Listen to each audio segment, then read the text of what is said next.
നമസ്കാരം. ജനസേവ 2.0 യൂട്യൂബ് ചാനലിലേക്ക് ഏവർക്കും സ്വാഗതം.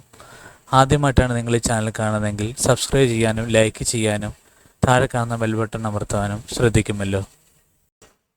അയൽവാസിയുടെ മരങ്ങൾ അപകടമായാൽ എന്ത് ചെയ്യണം? പ്രായമായ മുത്തച്ഛനും മുത്തശ്ശിയുമാണ് വീട്ടിലുള്ളത്. രണ്ടുപേരും സുഖമില്ലാത്തവരുമാണ്. തൊട്ടടുത്ത പുരയിടത്തിൽ നിന്നുള്ള പാഴ്മരങ്ങൾ ഞങ്ങളുടെ വീടിന് മുകളിലേക്ക് പടർന്നു നിൽക്കുകയാണ്. ഞങ്ങൾ പഞ്ചായത്തിൽ പരാതി നൽകിയിട്ടും നീതി കിട്ടിയില്ല. ഇതിന് നിയമപരമായി എന്താണ് ചെയ്യേണ്ടത്? അതിൽ നിന്ന് എത്ര അകലത്തിലാണ് മരം നടാവുന്നത് എന്നത് സംബന്ധിച്ച് വ്യക്തമായ നിയമങ്ങളില്ല.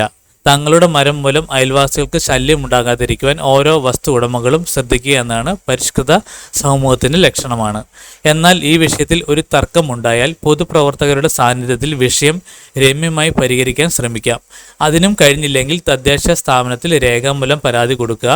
പഞ്ചായത്ത് രാജ് ആക്ട് പ്രകാരം അപകടകരമായി നിൽക്കുന്ന വൃക്ഷങ്ങൾ വെട്ടിനീക്കാൻ ഉദ്യോഗസ്ഥനോട് പഞ്ചായത്തിന് ആവശ്യപ്പെടാം. സമാന നിയമം മുനിസിപ്പാലിറ്റി ആക്ട്സിലുമുണ്ട്. തങ്ങളുടെ പരാതിയിൽ പഞ്ചായത്ത് എന്ത് നടപടിയാണ് എടുത്തതെന്ന് വിവരാവകാശ നിയമപ്രകാരം ചോദിക്കാം.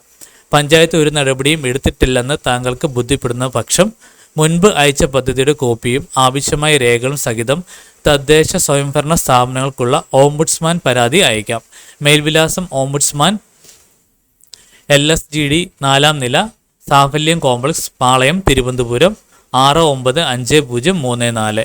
ഓംബുഡ്സ്മാന് പരാതി നൽകാൻ സാധിക്കില്ല എങ്കിൽ താങ്കളുടെ ജില്ലയിലെ സബ് ഡിവിഷണൽ മജിസ്ട്രേറ്റിന് RDOയ്ക്ക് പരാതി നൽകിയാലും മതി. എല്ലാ പരാതിയുടെയും മറുപടിയുടെയും കോപ്പികൾ സൂക്ഷിച്ചു വയ്ക്കുവാൻ മറക്കരുത്.